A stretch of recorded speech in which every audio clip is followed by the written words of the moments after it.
No último domingo de Páscoa, o Corinthians entrou em campo na Neoquímica Arena para enfrentar o Internacional. Mas o que a gente viu foi uma atuação bem abaixo do esperado.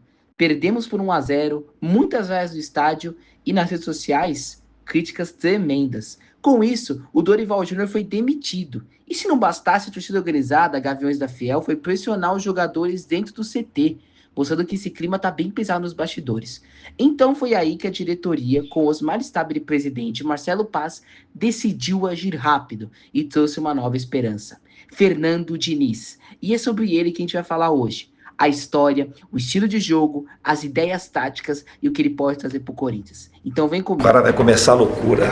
Vai, Corinthians! Fernando Diniz e sua origem como jogador. Bom, o Diniz atuava como meio-campista, mais especificamente aquele volante com uma boa saída de bola. Não era aquele jogador que tinha muita força física ou velocidade, mas ele tinha algo que compensava e muito: inteligência e leitura de jogo. Dentro de campo, o Diniz era aquele jogador que gostava de pensar no jogo. Sempre estava bem posicionado, aparecia com a opção de passe o tempo inteiro, ajudava na construção dessas jogadas e tinha uma característica que hoje é a cara dos times dele: valorizar a posse de bola. Ele começou a carreira no interior de São Paulo e foi rondando por diversos clubes: Guarani, Palmeiras, Curitiba, mas teve um que ele vestiu e foi o momento mais marcante: o Corinthians. No Corinthians, ele não era estrela do time, mas tinha um papel muito importante. Ele organizava o meio-campo, aquele jogador que fazia o time funcionar, ligando a defesa ao ataque, sempre com passes curtos, precisos e muita calma mesmo sob pressão.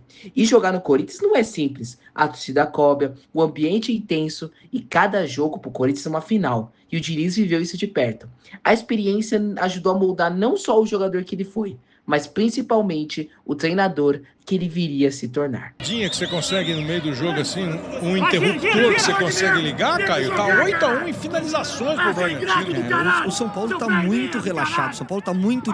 Bom, depois de encerrar a carreira como jogador, o Diniz decidiu seguir nesse futebol. Só que agora ele estava do lado de fora das quatro linhas. Então a trajetória dele agora será como treinador.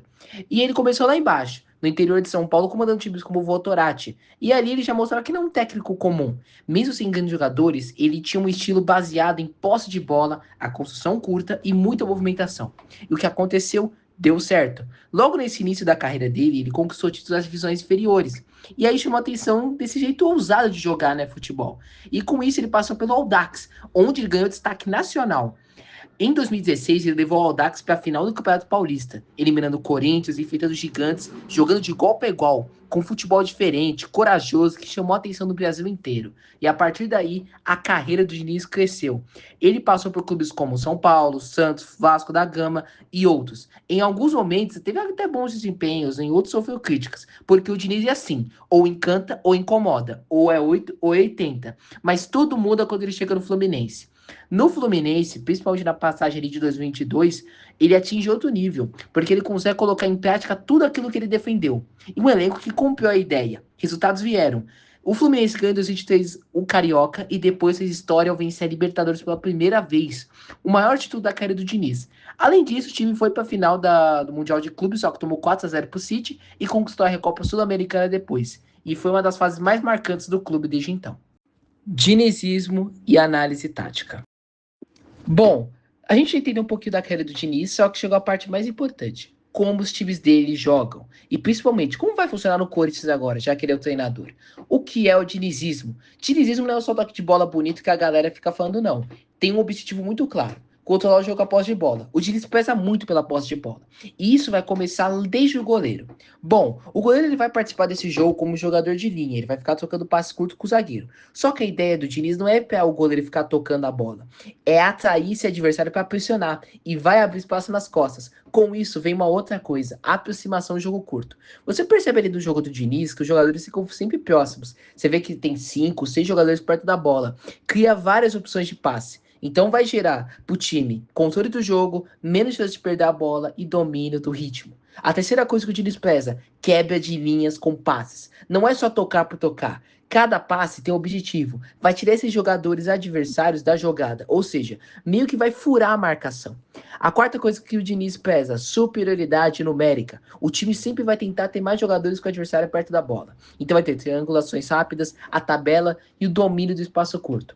E aí O quinto, ataque ao espaço. Depois de atrair o adversário, o Diniz vem com o golpe cheio. Jogadores vão atacar esse espaço livre, vai chegar mais rápido na área e finaliza com vantagem numérica.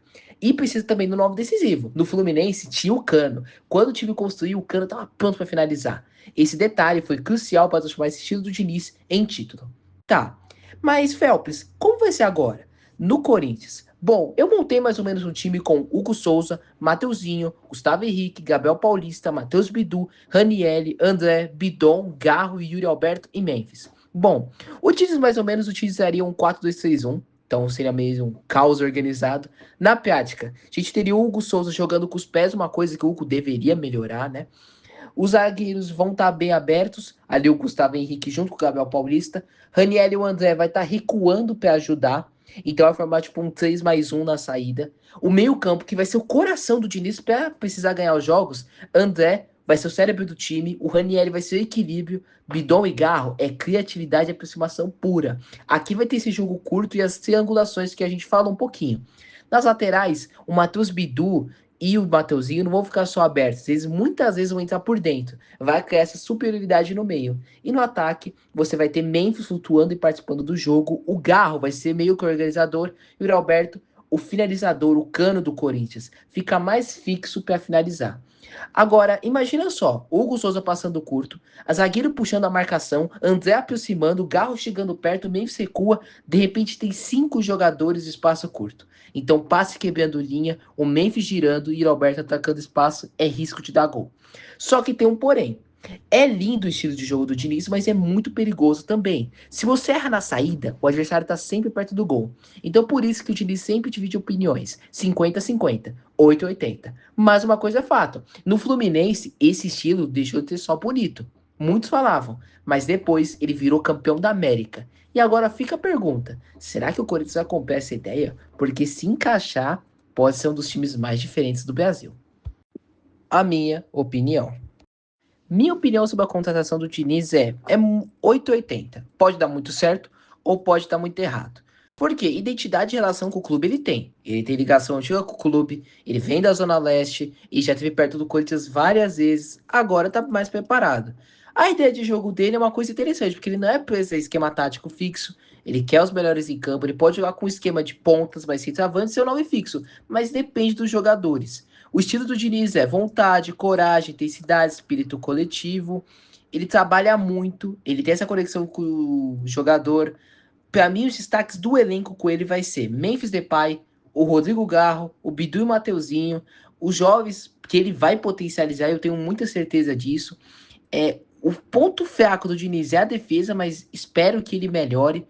O momento atual, ele tem que aproveitar as coisas desses trabalhos anteriores, então com o Ramon, com o Dorival, ele tem que ganhar os jogos rápido, ele tem que plantar as ideias. E logo no Corinthians, com a pressão onde a mídia faz, ele precisa acordar os jogadores. Mentalidade dos jogadores é entrando em campo que o joguinho é comum, não, todo jogo é final, o Corinthians não pode se recuperar depois. E o Diniz, cara, ele é uma coisa que me impressiona nele, é que ele não é movido a nenhum jogador. Ele é intenso, ele já foi mais explosivo e cobra muito forte. Isso o torcedor corintiano se sente representado. E ele tem uma comissão técnica muito boa. Ele pode fazer adaptações táticas que eu penso ser bom. E o Diniz, uma coisa que eu gosto muito dele também, é que ele é ambicioso. Ele tá acreditando muito no elenco, ele acredita muito nessa evolução rápida. E ele usou o exemplo da Libertadores com o Fluminense. Então, o Diniz ele vai ganhar jogo. Eu espero isso. E porque resultado, galera, não é consequência, é exigência.